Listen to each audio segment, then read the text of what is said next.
Merci d'être présent et présente aujourd'hui pour cet atelier dédié à un sujet d'une importance capitale dans la pratique médicale, l'impact des 1000 premiers jours sur la santé et vie entière. Nous savons aujourd'hui que les 1000 premiers jours de vie, qui couvrent la période de la conception jusqu'à la 2e année de l'enfant, sont considérés comme une fenêtre critique pour l'amélioration de la santé et du bien-être futur des individus. Ainsi, la manière dont nous accompagnons les personnes enceintes, les nourrissons et leurs proches, les choix médicaux et les conseils que nous prodiguons peuvent influencer de manière déterminante la trajectoire de santé des individus à long terme. Les pratiques en termes de nutrition, de l'exposition aux facteurs environnementaux ou du développement émotionnel ont un rôle crucial. Je suis Fanny Moraglia, interne en 3e semestre de médecine générale à Saint-Nazaire et porte-parole de l'ISNAR-IMG, et j'ai à présent le plaisir de vous présenter mes invités.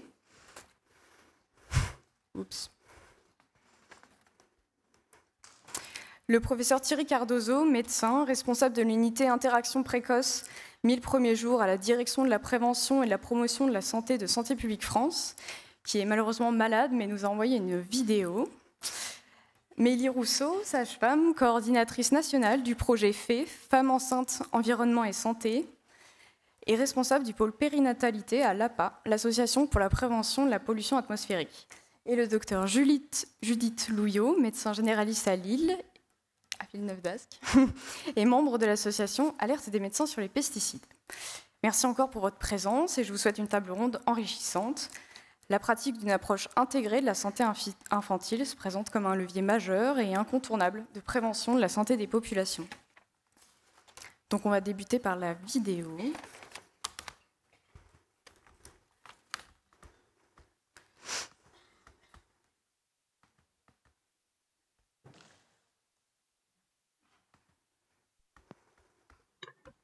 Bonjour, bien merci de m'avoir invité à vous présenter les enjeux de santé publique dans les 1000 premiers jours sur la santé. Je suis Thierry Cardozo, médecin de santé publique et responsable de l'unité interaction précoce 1000 premiers jours à la direction de la prévention et promotion de la santé.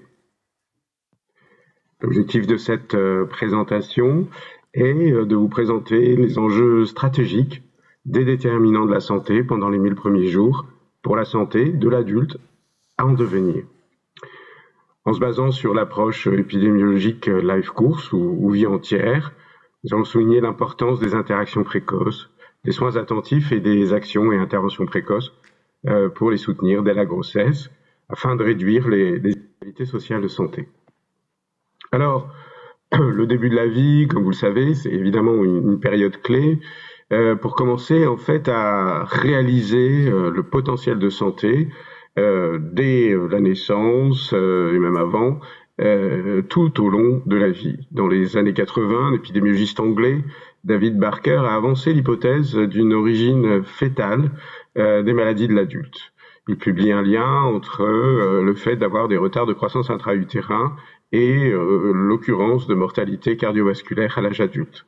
Ces données ont été confirmées depuis maintenant plusieurs décennies, qui a amené à s'intéresser à la notion de l'origine développementale de la santé et des maladies, et de consacrer finalement les premières années de la vie comme une période clé pour la santé future de l'individu. Alors, plus qu'un effet causal direct à long terme, il s'agit plutôt de modification des systèmes qui sous-tendent les capacités ultérieures pour l'individu et son organisme de répondre aux aléas de la vie. Alors que les 1000 premiers jours, période particulièrement sensible, qu'on a l'habitude de dire de vulnérabilité mais aussi d'opportunité, on en voit l'importance qu'il est de prendre en compte les contextes et connaître les conditions qui peuvent être favorables ou défavorables à la réalisation du parcours de vie selon une trajectoire variable pour réduire, encore une fois, les inégalités sociales de santé, c'est-à-dire les différences dans la probabilité de survenue de maladies chroniques à l'âge adulte.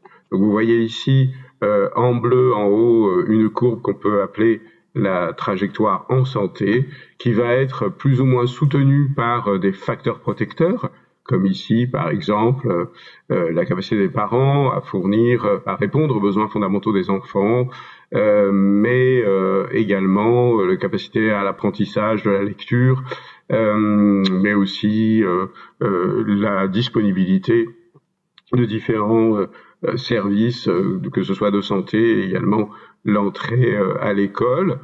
Et puis d'autres facteurs qui vont venir au contraire jouer sur cette trajectoire et rendre cette trajectoire de vie plus à risque, voire en mauvaise santé, avec, vous le voyez dès le début de la vie, l'impact très très important de la pauvreté, donc des conditions socio-économiques dès la toute petite enfance qui vont venir jouer, si vous me passez l'expression, sur cette trajectoire.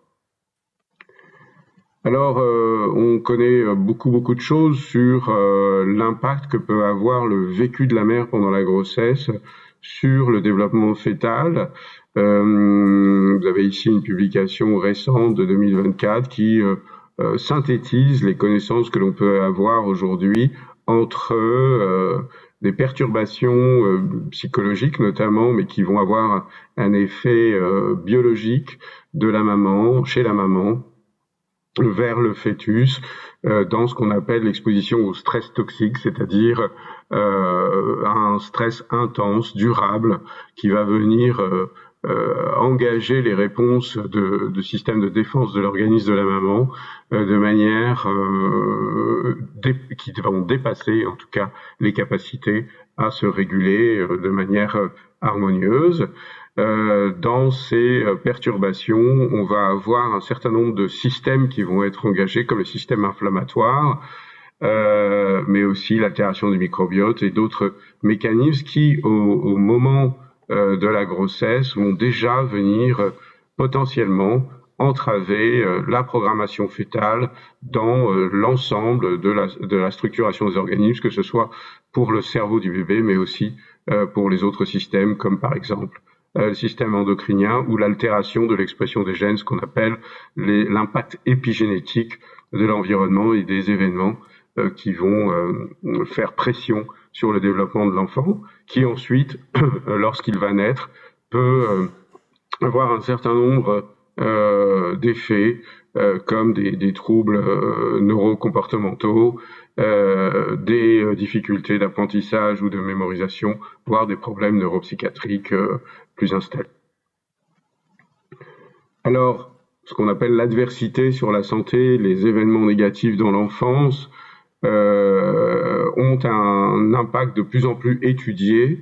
Vous avez ici une publication qui reprend 19 méta-analyses et qui porte sur plus de 20 millions de personnes aux États-Unis et qui a montré que le fait de vivre des événements négatifs dans l'enfance était responsable de 15% du total de la mortalité toute cause aux États-Unis, en association notamment avec les principales causes de décès comme les maladies cardiaques, le cancer et le suicide. Vous avez en bas à droite l'exemple du Royaume-Uni qui montre que prévenir l'impact des événements adverses dans l'enfance, voire prévenir ces événements adverses dans l'enfance, c'est-à-dire les abus sexuels, abus physiques, abus négligence, violence intrafamiliale, peuvent permettre de réduire tout un tas de comportements non bénéfiques pour la santé, comme ici par exemple le fait d'avoir des comportements addictifs, l'entrée dans le tabagisme précoce, la violence, l'incarcération, etc. Alors l'OMS a proposé un cadre sur les soins attentifs à délivrer pour les enfants qui reprend 5 composantes. Ces soins attentifs qui vont permettre à la fois de renforcer les facteurs protecteurs du développement du cerveau et de l'ensemble de l'organisme et réduire aussi également les effets néfastes que l'on vient de voir.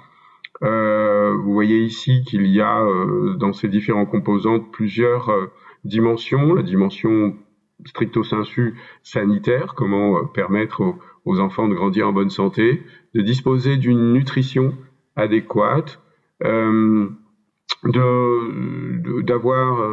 bénéficier d'environnements sécures, de bénéficier de soins répondant à leurs besoins fondamentaux et également de faire en sorte que la période des 1000 premiers jours soit aussi des opportunités pour l'apprentissage précoce et bien sûr au-delà de ces 1000 premiers jours.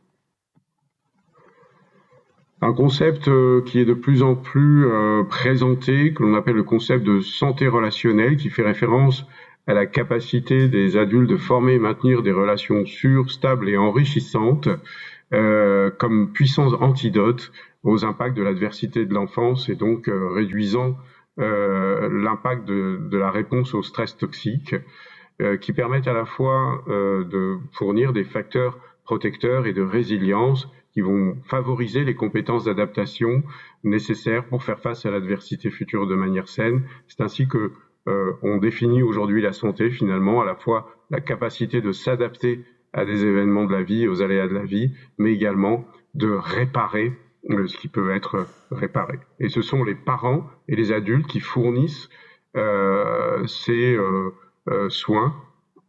Et donc, c'est pour ça que il est important de les soutenir. Ce besoin de sécurité qu'a l'enfant va être finalement la base pour cet enfant ensuite d'exploration de l'inconnu, de se développer, de développer son identité dans un cadre sécurisant, une interaction chaleureuse qui, à chaque fois qu'il émet des signaux de détresse, vont produire une réponse cohérente, stable et sécurisante. Les interactions chez l'enfant commencent très très tôt. Ici, une étude qui montre que la proximité physique et psychique dès l'enfance est en lien ensuite avec, à l'âge adulte, la capacité à engager des relations sociales de qualité.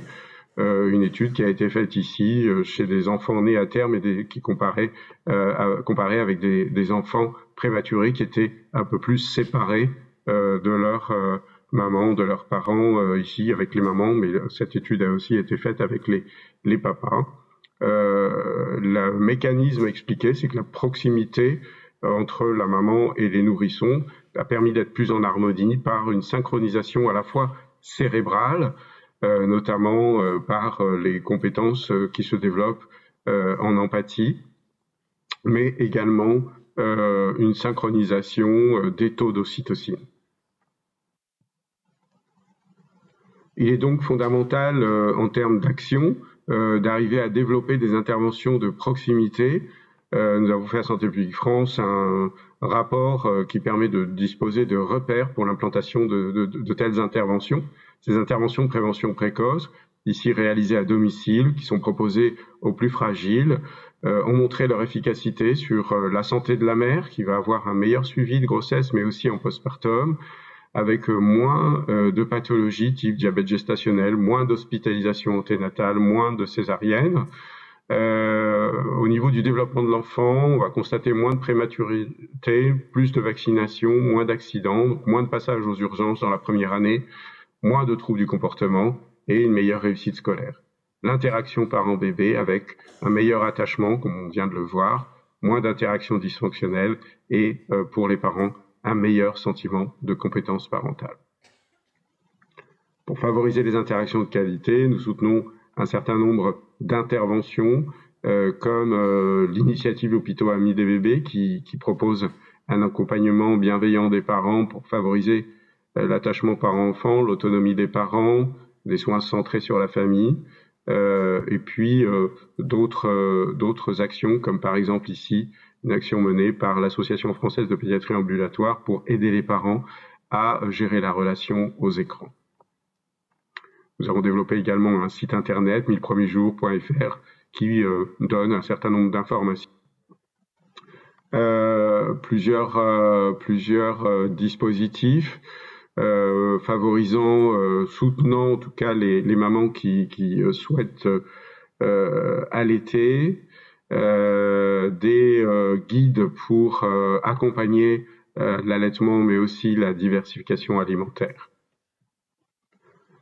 Le soutien également en collaboration avec l'association APA d'un projet Femmes enceintes, environnement et santé qui permet de s'approprier les questions autour de l'exposition aux polluants, aux perturbateurs endocriniens et de agir pour un meilleur environnement dès la grossesse.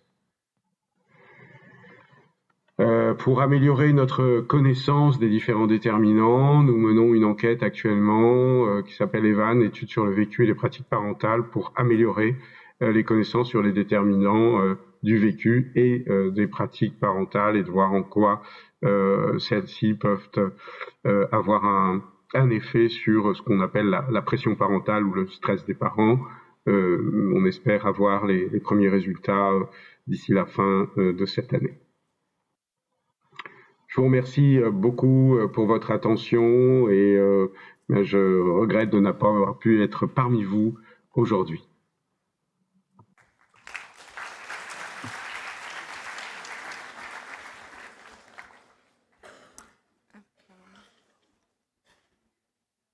Et donc je laisse la parole à Mélie.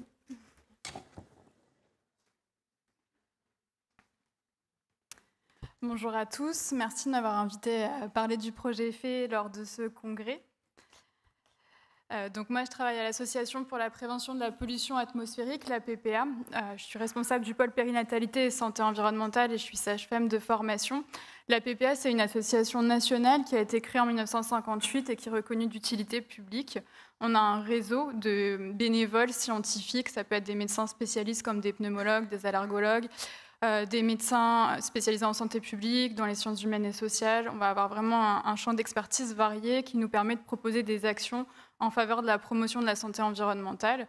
Donc nos missions, ça va être d'avoir une veille scientifique vraiment solide, une expertise dans ces domaines de qualité de l'air et de santé-environnement pour pouvoir ensuite diffuser ces informations via de la formation, de la sensibilisation, des accompagnements à différents publics. Donc moi, je suis responsable du pôle vraiment plutôt professionnel de santé, mais mes collègues peuvent intervenir auprès d'acteurs du bâtiment, des EHJE, vraiment dans des domaines assez variés.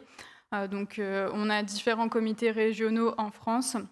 Et pour le projet EFFET dont je vais parler, c'est un projet qui est national. Donc de quoi parle-t-on quand on parle d'exposition aux polluants environnementaux? Eh bien, ça va être à l'exposition de différents produits qui nous entourent. On voit par exemple dans l'alimentation que ça peut être des traces de pesticides dans les aliments, des métaux lourds dans les poissons par exemple, des plastifiants ou des métaux dans les contenants alimentaires. Pour l'air intérieur, on va parler par exemple de solvants, de parfums. Peut-être vous avez déjà entendu parler d'éther de glycol, de choses comme ça, mais on va parler aussi de polluants plus classiques comme le monoxyde de carbone, le tabac. Pour les cosmétiques, tout le monde a déjà entendu parler des parabènes, des phtalates, peut-être un petit peu moins du triclosan, du phénoxyéthanol. Donc c'est souvent des conservateurs qui peuvent être perturbateurs endocriniens, des filtres UV, à nouveau des parfums. Et puis tout le monde connaît la pollution de l'air extérieur avec les particules, les oxydes d'azote, le dioxyde de soufre. Ce qu'il faut comprendre, c'est qu'on est exposé de manière chronique, donc vraiment quotidienne, à l'échelle de toute une vie, à des faibles doses, souvent des traces, des résidus, mais de multiples types de polluants qui en plus peuvent interagir entre eux avec des effets cocktails. Donc c'est vraiment là-dessus qu'on va se concentrer pour réduire cette exposition chronique à des toxiques. Donc qu'en est-il de l'imprégnation de la population en polluants? On dispose de données d'épidémiologie récoltées auprès de femmes enceintes ou de jeunes enfants et d'adultes pour Esteban, qui permettent de connaître l'imprégnation de la population en polluants. Si on prend par exemple la cohorte ELF, c'est des résultats qui datent de 2011, donc un peu anciens, mais c'est la dernière cohorte nationale menée auprès de femmes enceintes. On voit que quasiment la totalité vont avoir des imprégnations en phtalates et en perfluorés. Dans la cohorte Esteban, qui est plus récente, c'est des dosages qui ont été faits entre 2014 et 2016, on voit qu'il y a quasiment la totalité des enfants imprégnés en phtalates, la totalité en éther de glycol, qui sont des solvants qu'on trouve dans les cosmétiques ou dans l'air intérieur, et la totalité en composés perfluorés, ce que vous retrouvez dans les revêtements anti-adhésifs de poêle ou dans les vêtements imperméables, par exemple. Donc, ces cohortes, elles nous montrent qu'effectivement, la population, elle est imprégnée en polluants, que c'est prédominant. Finalement, là, quelle que soit la CSP, l'activité professionnelle, pour certains types de polluants, on a vraiment une exposition qui est assez majeure et ubiquitaire, même s'il va y avoir des variabilités individuelles. Et c'est ce qui est intéressant à comprendre. Ces cohortes, elles nous permettent d'avoir les déterminants de l'imprégnation. Et là, on voit par exemple que chez les adultes, pour les composés perfluorés, Dans ces déterminants, on trouve des choses sur lesquelles on ne peut pas agir, le sexe, l'âge, mais il y a des choses sur lesquelles on peut un peu plus agir, la consommation de poissons et de produits de la mer, le type de légumes consommés, l'autoconsommation d'œufs et de lait, l'utilisation des produits de matériaux de loisirs et l'utilisation de produits de bricolage, par exemple. Pendant la grossesse, on va avoir une exposition qui va être particulièrement importante pour plusieurs raisons. L'utilisation plus importante de produits cosmétiques, c'est 18 cosmétiques utilisés par jour par une femme enceinte. C'est plus important que chez une femme qui n'est pas enceinte. Elles ont plus de temps pour prendre soin d'elles, utiliser des produits anti-vergéture, par exemple. Donc elles s'exposent davantage. Ensuite, elles vont souvent faire des travaux dans la maison pour préparer la chambre du bébé, ne serait-ce qu'un peu de peinture, quelques meubles neufs achetés. Et puis, on va accumuler tout ça à des expositions professionnelles, puisque les femmes travaillent pendant une longue partie quand même de leur grossesse, et que beaucoup de professions majoritairement féminines exposent à des solvants. C'est le cas des professions du domaine de l'entretien, de la coiffure, de l'esthétique, certains professionnels de santé, professionnels des laboratoires. Donc on cumule toutes ces expositions, et la quasi-totalité des polluants vont pouvoir traverser la barrière placentaire et atteindre le fœtus. Ça a pu être mis en évidence via plusieurs études. Par exemple, l'étude MECO-Expo menée à l'Université de Picardie qui montre que 85% des échantillons de méconium montraient la présence de pesticides liés à un passage pendant la grossesse. C'est un échantillon de 993 couples mère-enfant. Chez le nourrisson, il y a aussi une exposition plus importante et une vulnérabilité plus importante. L'exposition parce qu'il est de petite taille, donc proche du sol, et des polluants lourds qui vont se déposer au niveau du sol. Ensuite, toutes ces activités de découverte vont faire qu'il va mettre à la bouche tout un tas d'objets qui n'ont pas été faits pour être mis en contact avec la salive et donc qui peuvent relarguer des polluants. Donc les contacts main-bouche importants. Et ensuite, on utilise aussi des produits cosmétiques sur la zone du siège de manière répétée pendant une longue période jusqu'à l'acquisition de la propreté. Donc on le surexpose aussi aux produits cosmétiques. Et ensuite, il y a des paramètres vraiment physiologiques qui vont faire qu'il va être plus exposé qu'un adulte. Tout ce que vous connaissez déjà, sa fréquence respiratoire qui est plus importante que l'adulte, mais il inhale davantage de polluants. Une consommation alimentaire qui est aussi plus importante par rapport à son poids qu'un adulte, donc ingestion de davantage de polluants. Et même chose pour un rapport surface corporelle supérieur à l'adulte par rapport à son poids. Donc les parents qui vont enduire les fesses de crème d'un bébé pour prévenir l'érythème, ça représente vraiment une surface très importante par rapport à son poids. Et ensuite, c'est un organisme qui est en croissance rapide, et donc toutes les divisions cellulaires qui vont avoir lieu, elles peuvent être perturbées par la présence de polluants dans cet environnement. Et puis, sur les premiers mois, on va avoir une immaturité hépatique et rénale, et donc un temps de détoxification qui va être plus long. Donc, tous ces paramètres font qu'on va avoir potentiellement des imprégnations plus importantes en polluants que chez l'adulte ou qu'à d'autres périodes de la vie. Donc, tout ça fait de cette période des 1000 premiers jours, donc ce qui a été dit, de la fécondation jusqu'aux 2 ans de l'enfant, une période critique d'exposition, parce que les différentes fonctions métaboliques et physiologiques vont se mettre en place. Ça va être vraiment une fenêtre de vulnérabilité. On comprend bien aussi qu'il va y avoir, au travers de ces 1000 jours, des périodes plus ou moins critiques, sont encore en cours d'étude, parce qu'effectivement, si on est sur les phases de la différenciation sexuelle, on comprend assez bien qu'on va pouvoir avoir des perturbations de la formation des organes génitaux, par exemple, alors que si on est sur des altérations plutôt sur la fin de grossesse, ça va toucher plutôt le poids à la naissance ou le terme de l'accouchement. Donc ça, c'est entre autres lié à des mécanismes épigénétiques. En fait, c'est une période de grande plasticité, cette période des 1000 jours, et donc l'organisme est fait physiologiquement pour s'adapter à son environnement, avec des modifications épigénétiques physiologiques. Mais si on a des polluants et par exemple des perturbateurs endocriniens dans cet environnement, on va avoir des modifications épigénétiques qui ne seront pas physiologiques, et c'est ce qui peut sous-tendre sur du court ou plus long terme certaines pathologies. Donc, je ne vais pas revenir là-dessus parce que ça a été évoqué par le docteur Cardozo juste avant, mais depuis les années 80, c'est déjà montré que les phases précoces du développement peuvent influencer la santé future. Donc, il y a l'exemple des restrictions de poids qui a été donné tout à l'heure. C'est la même chose pour une exposition précoce aux toxiques. Depuis plusieurs années, il y a un ensemble d'études dans la DOAD qui ont pu montrer que c'est à risque d'entraîner sur le long cours des maladies qu'on appelle non transmissibles. Donc vraiment, ce qu'il faut retenir, c'est que les phases précoces du développement intra-utérin et les premières années de vie vont vraiment, si on est dans un environnement défavorable, augmenter la susceptibilité plus tard de développer des pathologies. Ça ne remet pas en cause tout ce que vous connaissez déjà sur les facteurs de risque liés à la génétique, au comportement habituel de stress, d'activité physique, d'alcool, de tabac, tout ça c'est toujours valable, mais ça amène en quelque sorte un facteur de risque supplémentaire à prendre en compte quand on va considérer la santé sur du long terme.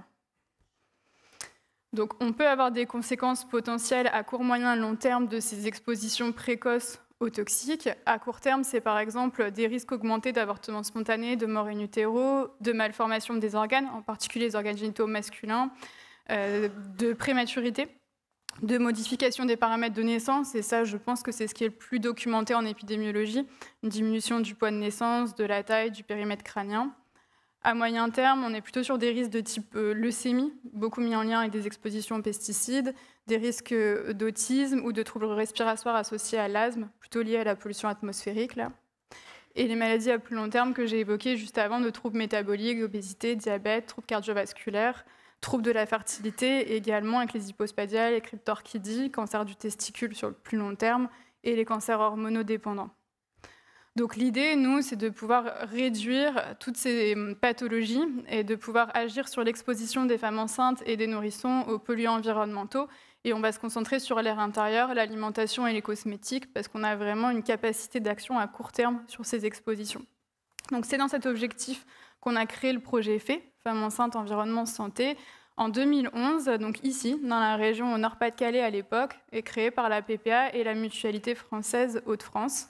Et donc, pour atteindre cet objectif, on propose depuis 2012 des formations professionnelles de santé qui puissent monter en compétences sur ces sujets, l'accompagnement de ces professionnels de santé dans la mise en place d'actions et la sensibilisation des futurs et jeunes parents, plutôt par la Mutualité française. On intervient également dans les écoles de sages-femmes, de puéricultrices. On a un module en faculté de médecine, en faculté de pharmacie. Et on a créé aussi des outils pour faciliter la transmission des conseils par les professionnels de santé. Donc, je vais vous les passer juste après. Et si on arrive à mettre tout ça en place, c'est grâce à nos partenaires, donc par exemple les réseaux de santé en périnatalité, les URPS, les ordres, les PMI, les hôpitaux. Voilà, c'est vraiment un projet multipartenarial et largement évalué depuis sa mise en place.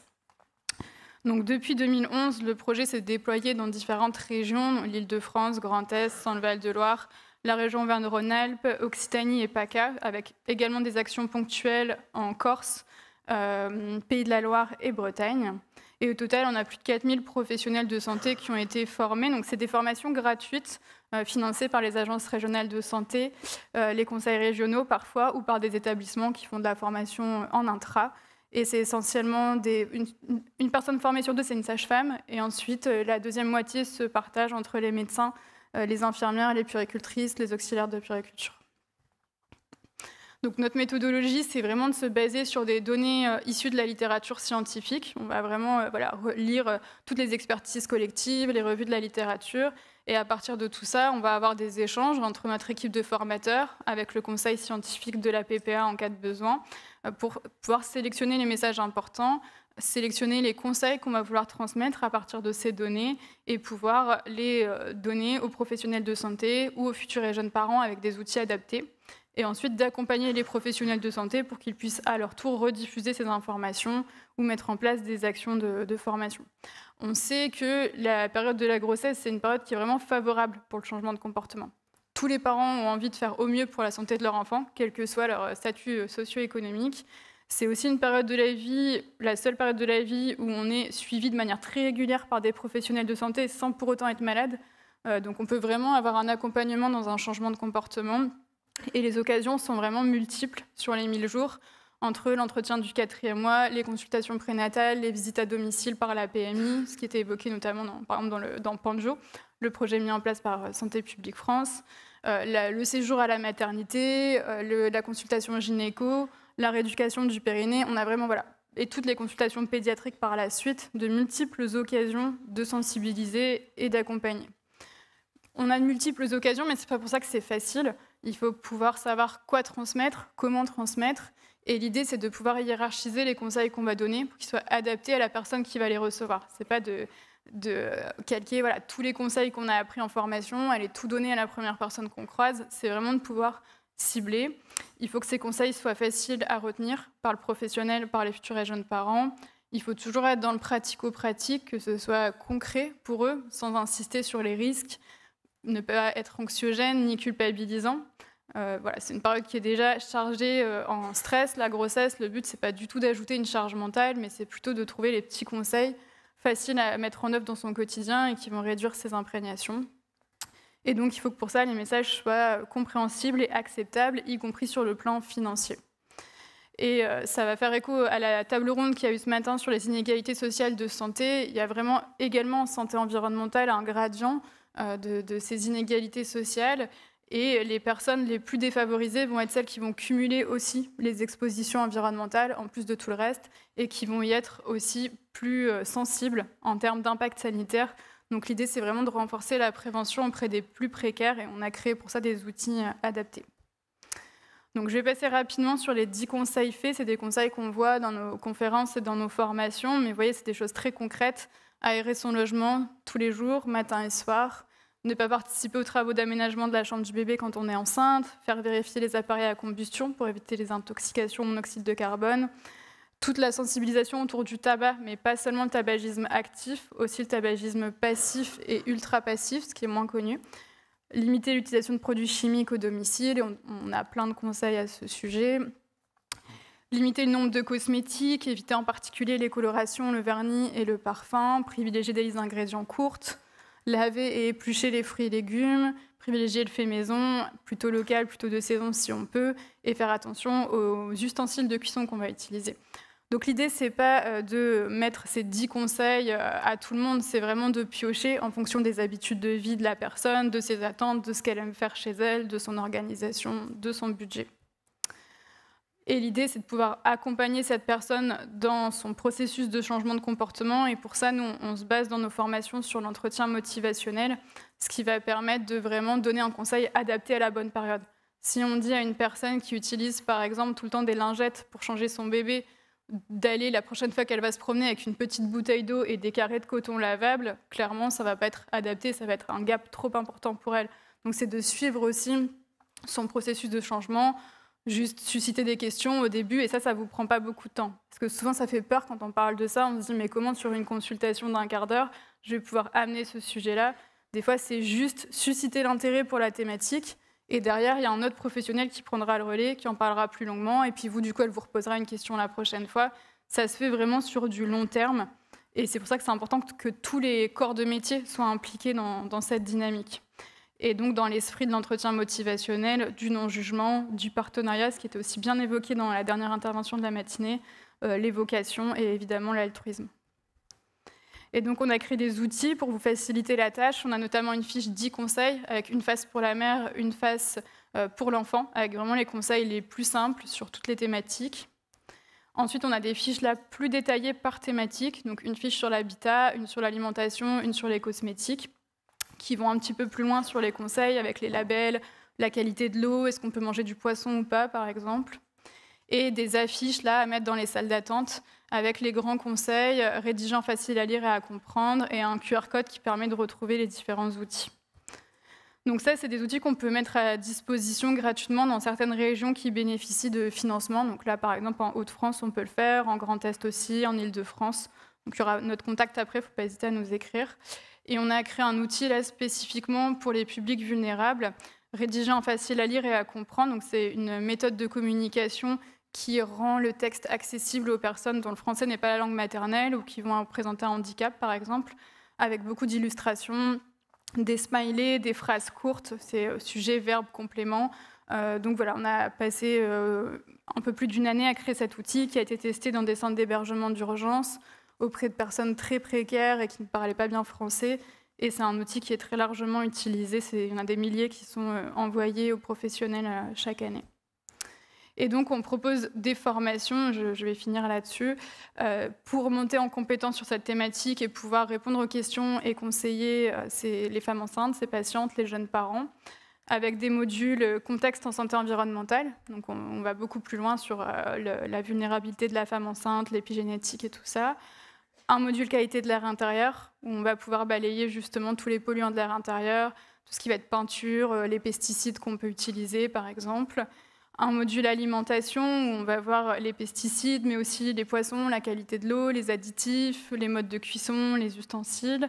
Et un module sur les cosmétiques, comment lire une étiquette, est-ce qu'on peut se fier au bio ou pas, est-ce qu'il y a des choses à éviter comme les colorations. Et à chaque fois, la méthode, c'est de connaître les sources d'exposition aux polluants, les impacts sanitaires sur la femme enceinte, allaitante et nourrisson, et les conseils de prévention pratique à transmettre, les alternatives. Ça, c'est pour la partie théorique. Et on a également une partie pratique sur comment on s'approprie finalement tout ça pour après pouvoir le retransmettre à ses patients, pouvoir aussi sensibiliser ses collègues quand on travaille en réseau avec d'autres collègues ou en structure hospitalière. Donc on propose une conférence de restitution, comment actualiser ses connaissances, ensuite comment adapter sa posture à chaque personne avec l'entretien motivationnel, comment on échange avec les personnes résistantes, avec les personnes précaires, en gros avec les personnes qui n'ont pas de base un intérêt ou une disponibilité pour cette thématique, et ensuite comment on anime des actions collectives. Voilà, il y a mes contacts, n'hésitez pas s'il y a des questions, et merci pour votre attention.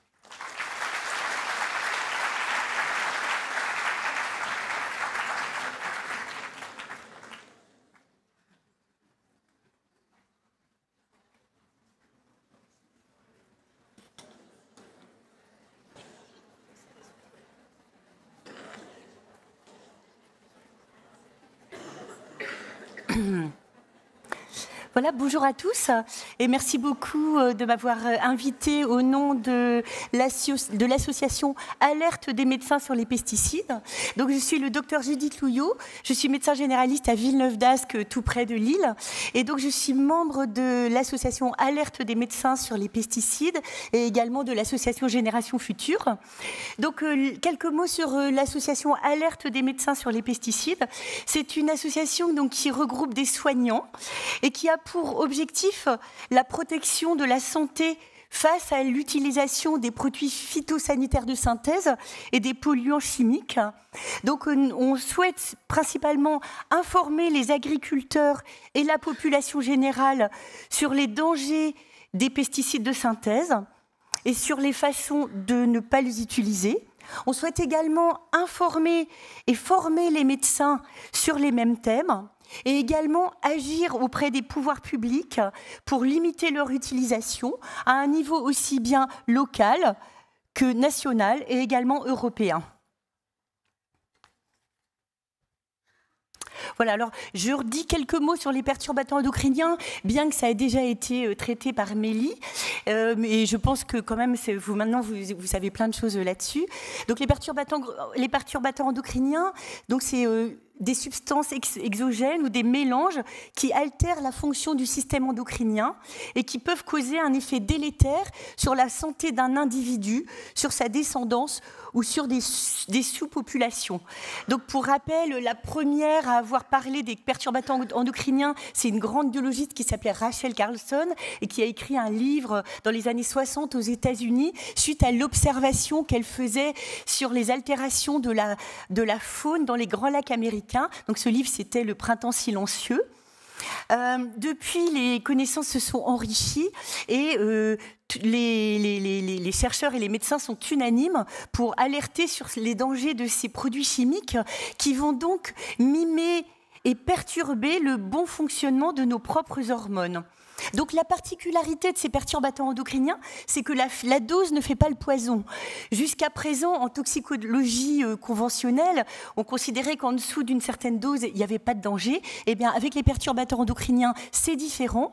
Parfois, une dose plus forte va avoir moins d'effet qu'une dose vraiment extrêmement petite et va avoir des effets délétères. Ce qui est particulier aussi, c'est effectivement la période critique.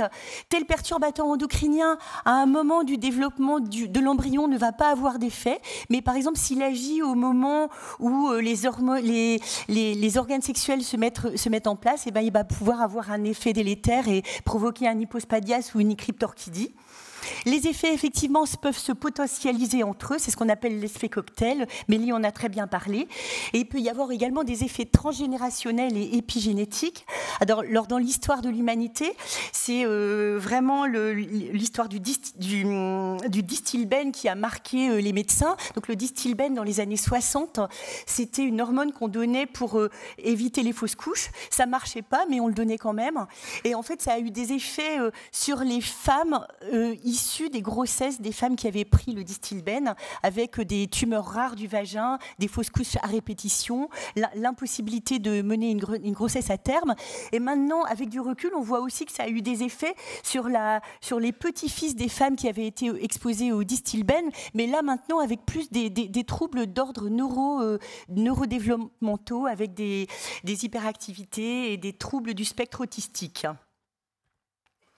Bon, ça a déjà été dit, les affections susceptibles d'être liées aux perturbateurs endocriniens, des cancers hormonodépendants, le cancer du sein, de la prostate, certains lymphomes, des leucémies, les cancers de l'ovaire, de l'endomètre, les cancers du testicule, tous les troubles du système reproducteur, avec l'endométriose, la cryptorchidie, l'hypospadias, l'infertilité. Vous savez que vous qui êtes là dans cette salle, vous produisez à peu près 2 fois moins de spermatozoïdes que vos grands-pères quand ils avaient votre âge.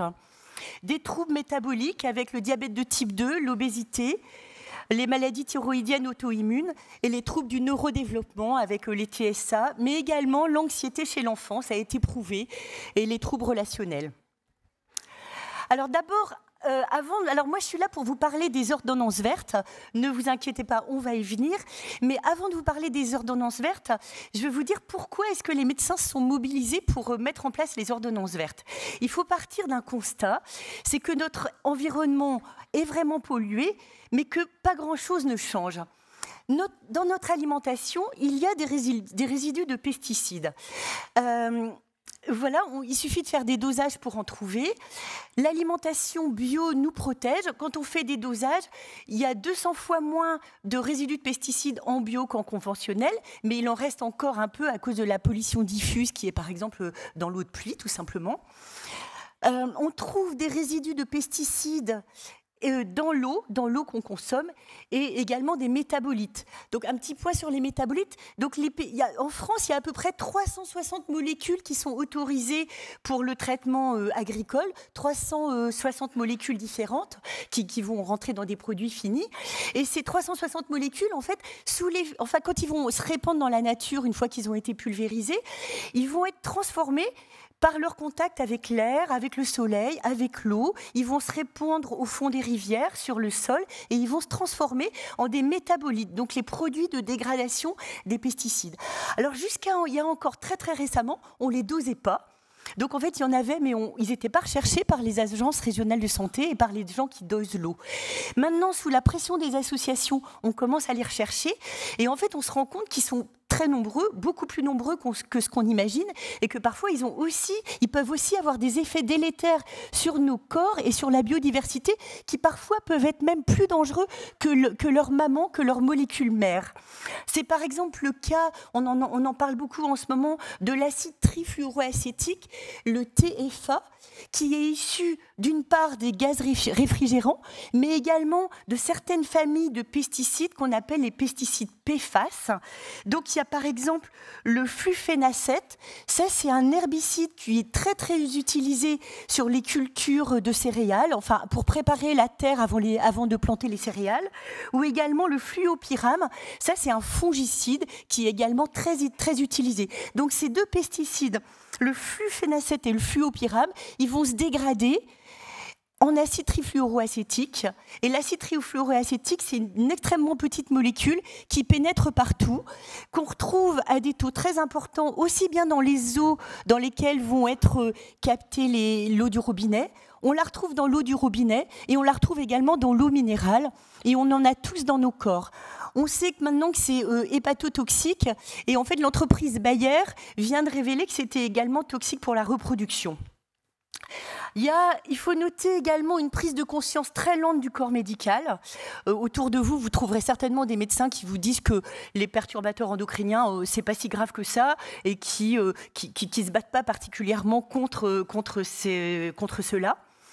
On peut noter aussi un manque total de volonté politique, surtout actuellement. Il y a vraiment des régressions, puisque en fait, tout récemment, le Sénat a voté une loi, la loi Duplon, qui réautorise les épandages de pesticides par drone, donc ce qui est absolument pas sélectif, qui souhaite réautoriser l'un des néonicotinoïdes. qui avait également pour projet de supprimer l'agence bio. L'agence bio, c'est vraiment une agence qui œuvre pour le développement de l'agriculture biologique. Bon, c'est tout à fait scandaleux, mais bon, finalement, ça ne va pas avoir lieu. On est aussi également soumis à la pression des firmes, qui est très très importante. Certains syndicats agricoles, comme la FNSEA, les jeunes agriculteurs, font vraiment de l'obstruction et se bougent complètement les oreilles et les yeux sur les dangers des pesticides de synthèse et disent à qui veut l'entendre qu'il n'y a aucun danger pour la santé. Les ventes de produits phytosanitaires se portent très bien. Il y a absolument aucune diminution dans les ventes. Et donc, la ministre de la Santé qui voulait supprimer l'agence bio, ça, j'en ai déjà parlé. Donc, face à ce constat, il est tout à fait nécessaire que les médecins se mobilisent parce que si les ministères ne protègent pas notre santé, c'est vraiment à nous de le faire. Alors, l'ordonnance verte, c'est quoi? Ça vient de l'intuition d'un médecin de Strasbourg qui s'appelle le docteur Feltz, qui est élu à la mairie de Strasbourg depuis 2008, qui aime la santé publique et qui aime faire de la politique pour faire de la santé publique. Et lui, il s'est dit, puisque ça ne bouge pas au niveau national, on va essayer de faire quelque chose. Et pourquoi pas proposer à toutes les femmes enceintes un panier de fruits et légumes bio pendant leur grossesse, chaque semaine, ce qui permettra de protéger leurs embryons et leurs fœtus des perturbateurs endocriniens en réduisant leur exposition aux perturbateurs endocriniens et aux résidus de pesticides, qui permettrait aussi de les sensibiliser à toutes les causes de pollution environnementale. Alors, c'est ce qu'il a fait. En fait, et depuis 2023, à Strasbourg, donc, il y a les ordonnances vertes. Donc, c'est un panier de fruits et légumes bio à chaque femme enceinte pendant toute la durée de sa grossesse. Un atelier de sensibilisation au risque des polluants chimiques et également un atelier de cuisine pour réapprendre, pour celles qui ne le savent pas, à cuisiner les fruits et les légumes. Alors, les ordonnances vertes, c'est une stratégie locale, mais qui s'inscrit tout à fait dans les programmes nationaux et régionaux environnementaux, comme le plan national nutrition santé, qui préconise 5 fruits et légumes par jour, comme la stratégie nationale contre les perturbateurs endocriniens, contre le plan national santé-environnement numéro 4, et contre les plans régionaux santé-environnement, et également contre toute la stratégie des 1000 jours. Et je vous rappelle aussi l'article 1 de la Charte de l'environnement. Chacun a le droit de vivre dans un environnement équilibré et respectueux de sa santé. Alors, pourquoi ne pas commencer par protéger ceux qui sont les plus vulnérables, c'est-à-dire les embryons et les fœtus dans le ventre de leur maman. Donc, en pratique, les femmes vont s'inscrire sur un site ou alors elles vont téléphoner et elles vont commencer par avoir un premier atelier de sensibilisation aux perturbateurs endocriniens qui sont faits souvent par des membres d'associations ou qui peuvent être faits aussi par des sages-femmes au sein d'une clinique pour voir où se cachent-ils les perturbateurs endocriniens et comment s'en protéger. Donc ça va tout à fait dans le sens de ce que nous a expliqué Mélie. Et il va y avoir également un atelier cuisine qui est souvent fait également par une association locale ou par des personnes motivées pour réapprendre à savoir utiliser le chou rave, le brocoli, faire simplement sa soupe au quotidien. Donc les ordonnances vertes, c'est une mesure sanitaire et sociale.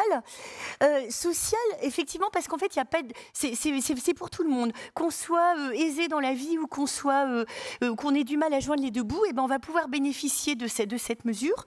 C'est un projet commun, concret et pratique et qui protège la santé humaine et celle des écosystèmes. En effet, quand même, à chaque fois qu'on achète 1 kilo de pommes bio, il faut penser que il y a des pesticides de synthèse qui n'ont pas coulé pour les produire et qui ne vont pas se retrouver un jour dans l'eau qu'on va boire. Ça soutient également la production agricole bio et locale. Vous savez actuellement qu'il y a plutôt une régression des aides pour les agriculteurs bio. Et donc ça va permettre de soutenir l'agriculture bio locale. Et ça permet également de favoriser la robustesse du territoire et de protéger les générations futures. Donc ça va permettre de limiter les risques d'exposition aux perturbateurs endocriniens des femmes enceintes et de l'enfant à naître et de sensibiliser et d'informer les futures mères. Donc ça favorise également le changement de pratique dans la durée. En fait, maintenant, il y a un peu de recul par rapport à Strasbourg. Et en fait, il y a au moins 30% des femmes qui ont bénéficié de ces paniers bio qui sont allées chercher leur panier bio, par exemple, dans une AMAP et qui vont pouvoir, après, qui vont continuer à fréquenter l'AMAP alors qu'avant, ça ne faisait pas partie de leur habitude de vie. Et ça permet également, donc, comme je disais, de soutenir vraiment l'agriculture bio. Là, un petit aparté, ici dans le Nord, on est à peu près à 2% de la surface utile cultivée qui est en bio. Tout le reste, c'est en conventionnel. Alors qu'il y a des territoires comme ça, par exemple l'Aquitaine, où le pourcentage de surface agricole utile en bio est beaucoup plus importante. On est plus de l'ordre de 23-24%, ce qui prouve que quand même c'est possible. Donc, ce dispositif est généralement ouvert à toutes les femmes enceintes qui habitent le territoire, quels que soient leurs revenus. Et alors, ce panier, il peut être gratuit. C'était le cas à Strasbourg au début du dispositif. Et maintenant, ils sont en train de revoir un peu leur copie et d'envisager plutôt de faire que ce ne soit pas gratuit forcément, que ce soit plutôt variable en fonction du quotient familial, parce que la gratuité pouvait poser quelques problèmes avec parfois des paniers que les femmes n'allaient pas rechercher, par exemple. Et également, au début, à Strasbourg, il y avait plutôt 7 mois de dispositif, mais maintenant, c'est plutôt en train d'être vu à la baisse pour permettre à plus de femmes d'y participer. Voilà. Je continue. Donc voilà, Strasbourg, les pionniers. En 2023, il y a eu 1800 femmes qui ont été intéressées et qui ont bénéficié d'un panier bio sur 3000 grossesses. Et pour la saison 2, c'est-à-dire maintenant, il y a 1500 femmes, ce qui est un chiffre tout à fait énorme, qui bénéficient de cela. Il y a une structure de l'économie sociale et sanitaire qui s'appelle la Ferme Saint-André et qui coordonne les paniers avec 20 lieux de distribution. Au niveau du financement, eh bien en fait, c'est l'ARS Grand Est et également le régime local d'assurance maladie qui finance ces paniers bio. Voilà. Alors, un autre exemple qui est beaucoup plus petit, donc la commune de Roumazières, ça c'est dans le centre de la France, 4000 habitants, 30 naissances par an, un médecin généraliste tout à fait motivé, Étienne Michaud, une mairie qui est partante également, et une maraîchère bio. Donc vous voyez quelque chose qui est beaucoup plus petit, une maison de santé qui propose les ateliers de sensibilisation et les ateliers de cuisine, et 2 consultations de sensibilisation aux perturbateurs endocriniens qui est proposé par des infirmières azalées, et un panier de fruits et légumes bio qui fait à peu près 2 à 3 kilos chaque semaine. Également, le 3e exemple d'une autre taille, celui-là, donc qui concerne une communauté de communes, la communauté de communes du Grand Angoulême. Donc eux, ils ont été sensibilisés par l'expérience qui était faite à Strasbourg, et ils ont mis en place le dispositif des paniers jeunes pousses. Ils en ont produit 130 par semaine en 2024. Là, c'était 5 à 6 kilos de légumes et fruits bio, ce qui correspond à peu près à un prix de 22 € par panier. Dans cette communauté de communes, il y a 38 communes urbaines et rurales, 6 fermes, 7 points de livraison. Pour rentrer dans le dispositif, les femmes doivent payer 20 € et après, elles ont un prix du panier qui va dépendre de leur quotient familial. Et pour 2024, pour cette communauté de communes, c'est un budget de 65 000 €, ce qui n'est pas rien. Donc, vous voyez, les ordonnances vertes, c'est un moyen de protéger les embryons et les fœtus des perturbateurs endocriniens, de réapprendre à végétaliser son alimentation, de réapprendre à cuisiner par soi-même, d'être sensibilisé sur tous les polluants chimiques. Ça peut mettre en œuvre plein de collectivités et d'institutions politiques différentes. Ça met ensemble les agriculteurs bio, locaux, les AMAP, les réseaux de l'économie sociale et solidaire, les femmes enceintes, une diversité de soignants, les maisons de santé pluriprofessionnelles, les CTPS, et nous, si on en a envie. Que vous dire encore que je pense que cette histoire des polluants chimiques, on devrait vraiment se révolter parce que on est tous contaminés par l'eau qu'on boit tous les jours. Il n'y a absolument aucun moyen de se protéger parce qu'on est fait d'eau et qu'on doit tous boire. Voilà. Et que si, comment dire, vous êtes médecin généraliste en formation. Vous allez voir, mon souhait le plus cher, c'est que tous nous puissions prescrire des ordonnances vertes partout où nous serons dans quelques années. Donc, nous, sur l'île, nous sommes un collectif de 40 soignants maintenant qui nous sommes mis en route il y a 4 mois avec des sages-femmes, des infirmières, des gynécos, des endocrinos, des médecins généralistes, des maraîchers et également des acteurs de l'économie sociale et solitaire.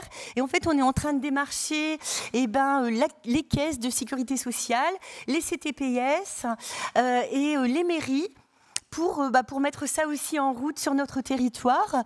Et en fait, les choses se passent plutôt bien. On a quand même l'impression que partout où on va frapper, les esprits sont prêts et on a plutôt été bien accueillis partout. Moi, sur ma mairie, en fait, avec une réunion, la mairie était déjà partante, comme si ils étaient déjà motivés. Et on a une deuxième réunion avec 10 personnes, dont des maraîchers de Villeneuve-d'Ascq, pour mettre en place ce projet. Donc, c'est génial. Voilà. Je vous remercie de votre attention.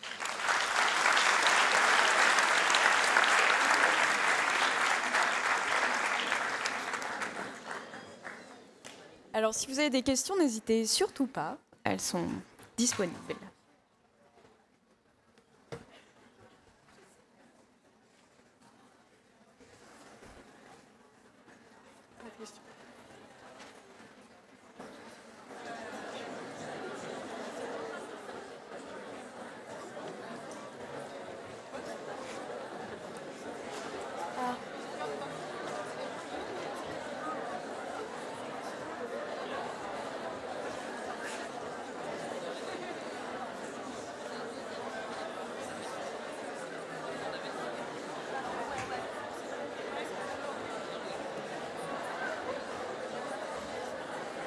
Oui.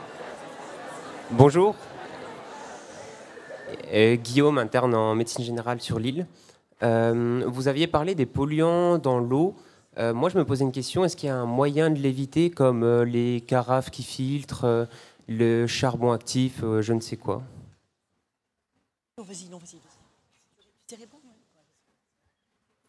Alors, par rapport à la qualité de l'eau, le premier conseil qu'on va donner, c'est de regarder sa facture d'eau, enfin de regarder sur le site de l'ARS, parce que la facture d'eau, c'est l'année d'avant, donc c'est un petit peu tard. Mais en tout cas, de regarder sur le site de l'ARS, vous pouvez taper le code postal de la commune dans laquelle vous travaillez ou vous habitez, et ça va vous donner déjà les caractéristiques de l'eau et les contre-indications éventuelles. Par exemple, en région Hauts-de-France, on a des contre-indications par rapport au taux de perchlorate. Et ça va être indiqué, cette eau n'est pas consommable par les femmes enceintes parce que le taux dépasse ça, pas consommable pour les nouveau-nés. Donc déjà, sur le distributeur d'eau, vous allez avoir les informations avec des réelles contre-indications. On voit également le taux de nitrate, par exemple, qui ne doit pas dépasser 50 pour les femmes enceintes, jeunes enfants. Donc ça, c'est le premier conseil.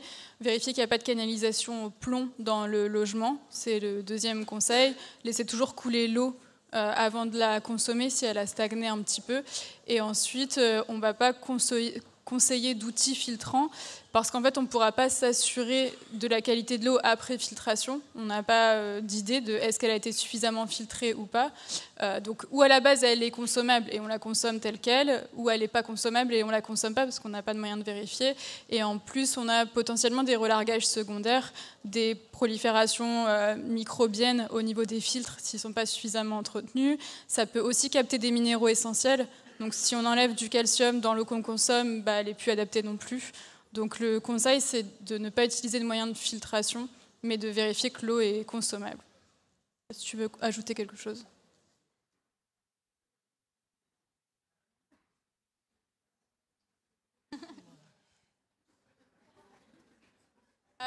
Oui, et pour l'eau en bouteille... si c'est pour les nourrissons, en tout cas pour le projet fait, c'est s'assurer qu'il y a bien la mention qu'on vient à l'alimentation du nourrisson, parce que justement les taux ne sont pas les mêmes pour un certain nombre comme les nitrates par exemple. Et après, il y aura plus de microplastiques dans l'eau en bouteille que dans l'eau du robinet, forcément.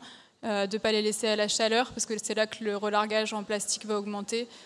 C'est un peu les conseils qu'on peut donner sur l'eau, sachant qu'il n'y a pas de solution miracle non plus. Je dirais que sur l'eau, on n'a pas tellement... Enfin, c'est très compliqué la question de l'eau parce qu'en fait, on retrouve des polluants également dans les eaux minérales. Les eaux minérales, si on considère le transport, les bouteilles, la pollution plastique, moi personnellement, c'est pas une solution que je retiens.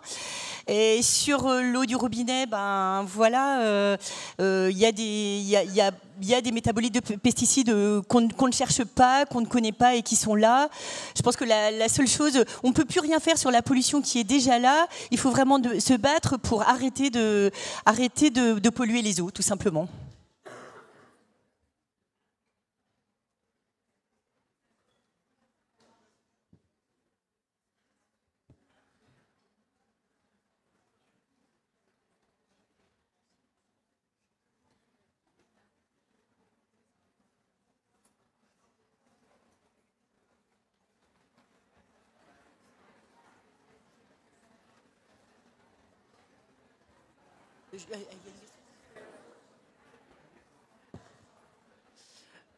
J'avais une question par rapport à l'alimentation biologique. Est-ce qu'il vaut mieux consommer du bio qui vient de l'autre bout du monde, par exemple l'Amérique du Sud, dont on n'est pas sûr des normes là-bas, que de manger l'alimentation produite localement de manière conventionnelle ? Alors là, je n'aurai qu'une réponse, il faut manger bio et local. Voilà. Alors effectivement, il faut vraiment manger bio et local. Il faut pas manger qui vient du bout du monde parce que c'est un non-sens. Alors la question, c'est comment manger bio pour pas cher ? Parce que c'est vrai que l'alimentation bio peut coûter plus cher. Alors là, il y a plein de façons de faire. Moi, je suis sûre que moi je mange bio, mais je mange pour rien du tout. Si on mange, alors en végétalisant son alimentation, on peut faire vraiment des économies. Les lentilles et les faillots, ça coûte pas cher. Et puis, si on mange les carottes non plus. Alors, il y a plein d'astuces pour manger bio pas cher. La première, donc par exemple, rejoindre les AMAP, passer en direct acheteur producteurs, donc c'est les AMAP, mais il y a aussi par exemple les supermarchés coopératifs comme Super Quinquin, où là par exemple, alors je sais que vous êtes interne, vous n'avez pas beaucoup de temps, mais parfois peut-être que vous avez un conjoint ou peut-être qu'il y a quelqu'un de votre famille qui peut vous aider. En fait, les supermarchés coopératifs, c'est des supermarchés où vous allez donner 1h30 de votre temps par mois, par exemple pour tenir la caisse et mettre en rayon, et en échange de ça, en fait c'est des achats à prix coûtant par la coopérative. Donc à Lille, il y en a au moins 2 et bientôt 3, mais il y en a aussi à Paris, il y en a dans plein de villes de France. Il y a aussi des groupements d'achat qui s'appellent VRAC. Ça, c'est pareil, c'est des groupements d'achat pour tout ce qui est épicerie. L'huile d'olive, les pâtes, le riz, la farine, les produits secs, c'est un groupement d'achat, c'est direct consommateur, producteurs-consommateurs par l'intermédiaire de bénévoles avec des points relais une fois par mois, par exemple, sur un parking. Vous venez avec vos contenants en vrac et puis ça va comme ça. Donc ça, c'est 2 façons vous pouvez aller faire tous vos achats de courses une fois par mois de cette façon-là et ça peut être très efficace. Et vraiment après, privilégier les marchés. Ce qui coûte cher en bio, c'est vraiment tous les produits qu'ils ont déjà transformés. Acheter une pizza bio, c'est sûr que ça va être beaucoup plus cher que pas bio de mauvaise qualité. La viande bio va être chère parce que les animaux sont bien traités. Donc une seule solution, réduire drastiquement la viande, le poisson, réduire les produits animaux, végétaliser à fond son alimentation, explorer tout ce qui est recettes qui viennent du monde entier. Enfin, un curry de lentilles, c'est délicieux et ça coûte pas cher. Vous pouvez faire venir quand même les épices de loin parce que c'est tellement léger que le bilan carbone ne sera pas très élevé. Donc voilà, une seule solution, manger bio et local. Merci. Je voulais juste en profiter pour vous dire un petit quelque chose aussi, c'est vous faire prendre conscience de la disproportion qu'il y a entre l'argent qu'on met dans les soins et le peu d'argent qu'on met dans la prévention. le coût total du traitement, enfin la prise en charge globale du cancer du sein en France actuellement, c'est 2,8 milliards d'euros par an. 2,8 milliards d'euros par an. Le coût total du simple dépistage du cancer du sein, juste le dépistage, c'est 220 millions d'euros par an. Et une cure d'immunothérapie pour un patient qui a un cancer de l'ovaire avec des métastases péritonéales, une cure d'immunothérapie, ça peut être entre 80 et 100 000 euros pour la cure, pour lui permettre de vivre, et c'est très bien, quelques années supplémentaires. Et à côté de ça, les aides de la politique agricole commune pour la France, pour une année, pour aider à la transition bio, c'est 340 millions d'euros par an.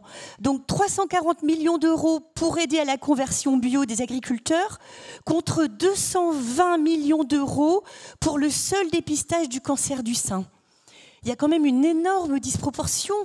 Enfin, on devrait vraiment aider massivement les agriculteurs à se convertir au bio par rapport aux enjeux.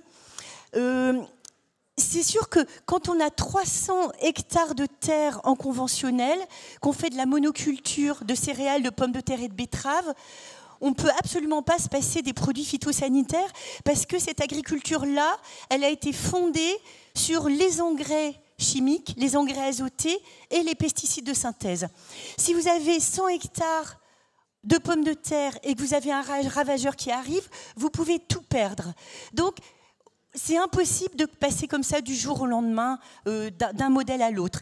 Mais il faut vraiment un accompagnement soutenu, un compagnonnage et vraiment des moyens. Mais pour nous qui savons que les perturbateurs endocriniens, ça peut vraiment affecter grandement la santé, le jeu en vaut vraiment la chandelle. Enfin, vous savez que le premier cancer de la femme aujourd'hui en France, c'est le cancer du sein. Le premier cancer de l'homme aujourd'hui en France, c'est le cancer de la prostate. Tous deux des cancers hormonodépendants. Et enfin, moi, mon intime conviction, c'est quand même que c'est vraiment l'exposition in utero des embryons dans le ventre de leur maman à tous ces polluants chimiques qui va faire le lit du cancer. Alors, bien sûr, le cancer, c'est multifactoriel. Il y a les virus, il y a l'alcool, il y a le tabac, il y a le soleil pour certains cancers, il y a d'autres produits chimiques. Mais c'est sûr que les causes environnementales ont quand même leur effet.